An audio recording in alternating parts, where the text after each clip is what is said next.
আমি জিজ্ঞাসা করলাম আমার নাম। ইন্সপেক্টর মায়ের দিকে তাকালেন। উনি কিসের কথা বলছেন? মা আবার বসলো। ওনার ঠোঁট কাঁপছিল।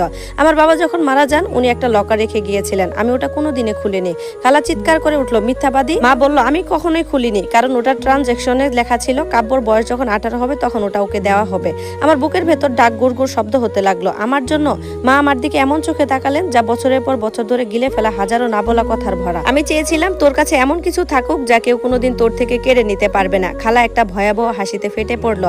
তুমি এখনো কিছু জানো না আপা। তোমার কি মনে হয় বাবা ওখানে গহনা রেখে গেছে? টাকা নাকি দোয়া? উনি ওখানে প্রমাণ রেখে গেছেন। মায়ের চেহারা বদলে গেল। কিসের প্রমাণ? খালা ধীরে ধীরে হাসলো আর বলল, কাব্যর আসল বাবাকে, তার প্রমাণ।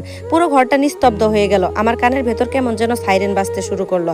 মা উনার হাতটা মুখের উপর চেপে ধরলেন। আমি এক পা পিছিয়ে গেলাম। এর মানে কি? কেউ উত্তর দিল না, তাই আমি মায়ের দিকে তাকালাম। আম্মু, ও কি বলতে চাচ্ছে? মা আমার দিকে ঘুরলো। উনার চোখ বেয়ে পানি পড়ছে। কাব্য, ওই একটা শব্দই আমাকে বুঝিয়ে দিল আমার জীবনটা আজ দুভাগে ভাগ হয়ে যেতে চলেছে।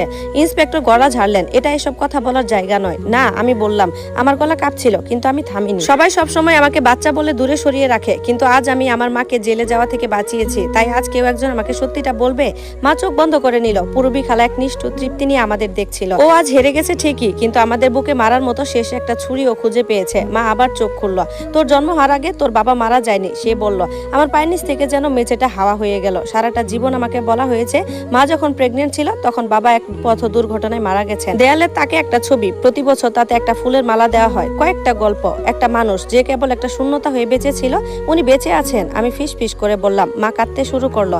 আমি জানি না মানে কি? সে আমার দিকে হাত বাড়ালো। আমি পিছিয়ে গেলাম। এটা ওনাকে কষ্ট দিল, আমাকে তার চেয়েও বেশি কষ্ট দিল। ঘরের ওপাশ থেকে খালা বলে উঠলেন, ও জানে, ও সবসময় জানতো। মা খালার দিকে ঘুরে গর্জে উঠলেন, না, তুই আর একটা শব্দও বলবি না। তারপর ও আবার আমার দিকে তাকালো। মা বলতে লাগলো, আমি যখন গর্ভবতী ছিলাম তখন চৌধুরী জুয়েলার্স আর কিছু মল কন্ট্রাক্টের একটা বড় মানি লন্ডারিং স্ক্যাম ফাঁস করার জন্য তোর বাবা হঠাৎ নিখোঁজ হয়ে যায়। পুলিশ তুরাগ নদী ব্রিজের কাছে ওনার স্কুটারটা পেয়েছিল।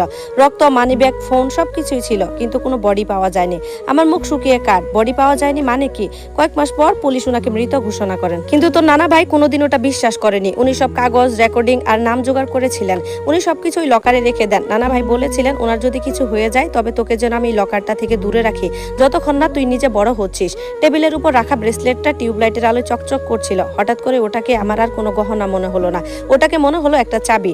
জনাব চৌধুরী আচমকা উঠে দাঁড়ালেন। এসবের কোনো প্রাসঙ্গিকতা নেই এখানে। আমার ব্রেসলেট উদ্ধার হয়েছে, আমি আমার প্রপার্টি ফেরত চাই, আর এই আসামির বিরুদ্ধে অ্যাকশন চাই।